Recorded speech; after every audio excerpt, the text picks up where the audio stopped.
Okay, so in this video I'm going to teach you what to do with these loose ends, like which we all have in knitting. First of all, when you do this is a throw for the lanyard, like it's a big piece of knitting.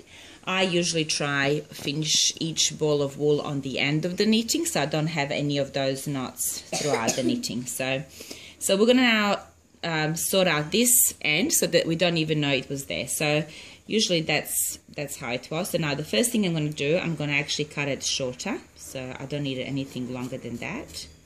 So that's cut now. Okay, all right. And then what you do, you tuck in each end on one side of the knitting. So I will go with this one to the right, like that. I'll try to do one more. So there it goes that way. And then this one I'm going to send to the left. So we go like that.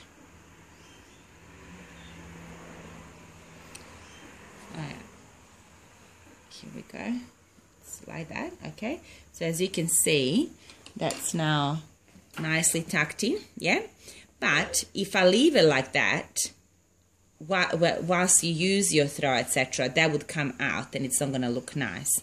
So what I need to do, I need to make sure that my ends are nicely secured and they're not going to fall out of place. So for that, I'm going to use my my knitting. I use because this is a giant knit and a giant thread, I use the knitting needle, sewing needle, and then I use the same color thread, obviously. So with this needle you simply go through and then you secure the loose ends using the garter stitch. Now I don't usually do the knots when I first start the sewing. I will simply pull the thread through and then I just send it this way, and then I'm just going to sew that in as I go. Okay, so here we go. So I will pull that around that way, and then you feed the needle through, and then you just make sure that that is secured nicely. You see that?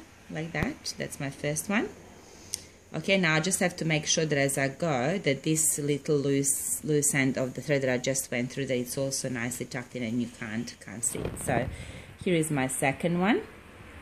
You always pull the thread under the needle and then you go out, and that shows that it secures it as a little nice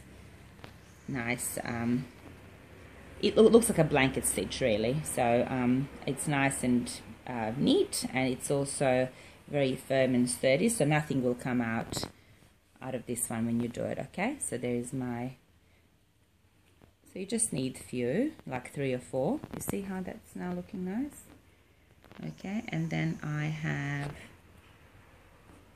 maybe I need 1 more or 2 more. Again, I put the thread underneath the needle and then I just feed it through so it creates that nice little knot, but no one can really see that once it's finished. So I think I need 1 more. I'll just go for 1 more, and that will make sure that the whole thing is tucked in nicely underneath it. Okay, so here we go. Okay, that's my last one. So now I wanna finish that off. So I'm just gonna here, just to secure this last thing through, I'm just gonna do one more time the knot, and then all you have to do is just push it down like this. That will secure it, and then that's a double knot there, the finishing. I'm confident now to just cut it off as close to the base as I can, just like that. Okay, and then on this side it's already nicely tucked in, so I don't have to do anything. So if you have a look now, you cannot even see that the knot's been there, and yet like, you know, it's not gonna come out. You can do now whatever you like with that knitting and it's gonna be fine.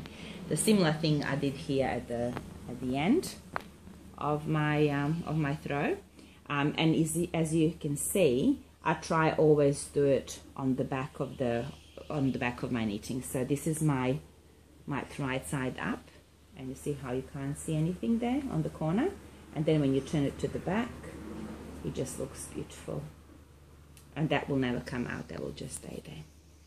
Thank you for watching my video. This is SunchiB Knit and Purl. See you next time.